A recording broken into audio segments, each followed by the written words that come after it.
भाई कुछ खुदा का खौफ करो, ये मस्जिद का मीटर है। मस्जिद का मीटर है तो मैं क्या करूं?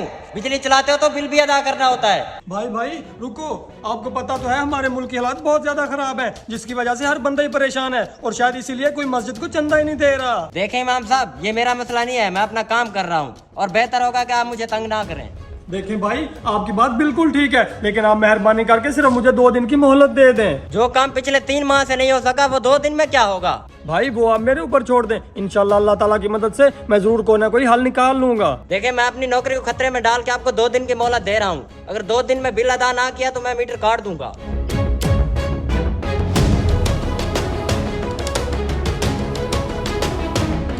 आप लोगों से बहुत जरूरी बात करनी थी। पिछले 3 माह से मस्जिद का बिल नहीं अदा हुआ, जिसकी वजह से वापडा वाला मीटर काटने आया हुआ था। मैंने बड़ी मुश्किल से 2 दिन का टाइम लिया है, अगर अब भी हमसे बिल अदा ना हुआ तो वो मीटर काट के ले जाएगा।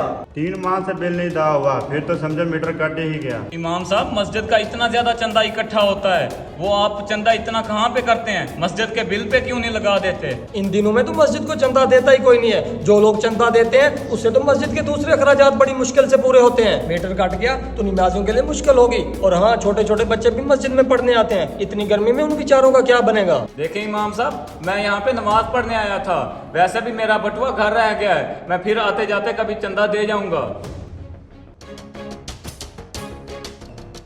अगर शेख साहब आप कुछ मदद कर देते तो। इमाम साहब, आपको पता तो है मेरे घर का बहुत मुश्किल से गुजारा होता है।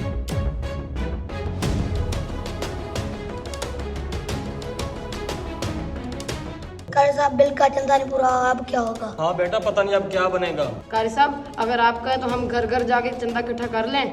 नहीं बेटा, ऐसे घर घर जाके चंदा इकट्ठा करना अच्छी बात नहीं है, और हाँ, वैसे भी तुम्हारे घर वाले फिर इतराज करेंगे। कारी साहब, अगर मीटर कट गया तो फिर बड़ा मसला हो जाएगा। बेटा आप सब परेशान ना हो, इंशाल्लाह अल्लाह ताला कोई बेहतरीन हल निकालेगा।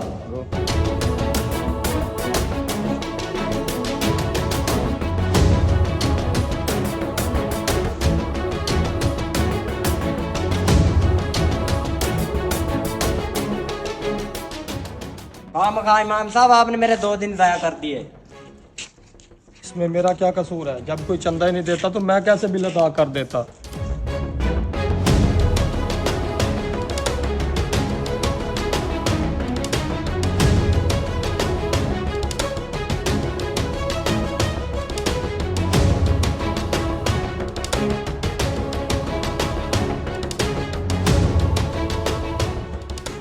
इमाम साहब, टूटियों में पानी क्यों नहीं है?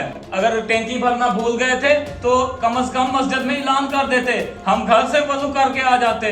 जनाब आपको बताया तो था कि बिजली का बिल अदा नहीं हुआ, वो तो सुबह ही आए और मीटर काट के चले गए। क्या मतलब इमाम साहब, पैसे किसी ने भी नहीं दिए थे फिर? जनाब, जब आप जैसे करीबी नमाजियों ने मदद नहीं की तो दूसरों से क्या उम्मीद लगाते? और आपको पता है नमाजियों ने कितनी मुश्किल उठाई है, और बच्चे भी गर्मी में पढ़ते रहे हैं कुरान पाक। इमाम साहब, आप परेशान ना हो, मैं अभी कोई ना कोई हल निकाल के आता हूँ। मस्जिद की जिम्मेदारी सिर्फ इमाम मस्जिद की नहीं है, बल्कि इर्द गिर्द के सारे लोगों की है। हमें चाहिए जैसे हम अपने लिए पैसे जमा करते हैं, वैसे ही मस्जिद के लिए भी कुछ पैसे जमा कर लेने चाहिए, ताकि किसी भी इमाम मस्जिद को कोई परेशानी ना हो और ना ही किसी मस्जिद का मीटर कटे। वीडियो अच्छी लगे तो दोस्तों तक जरूर शेयर कीजिएगा। शुक्रिया।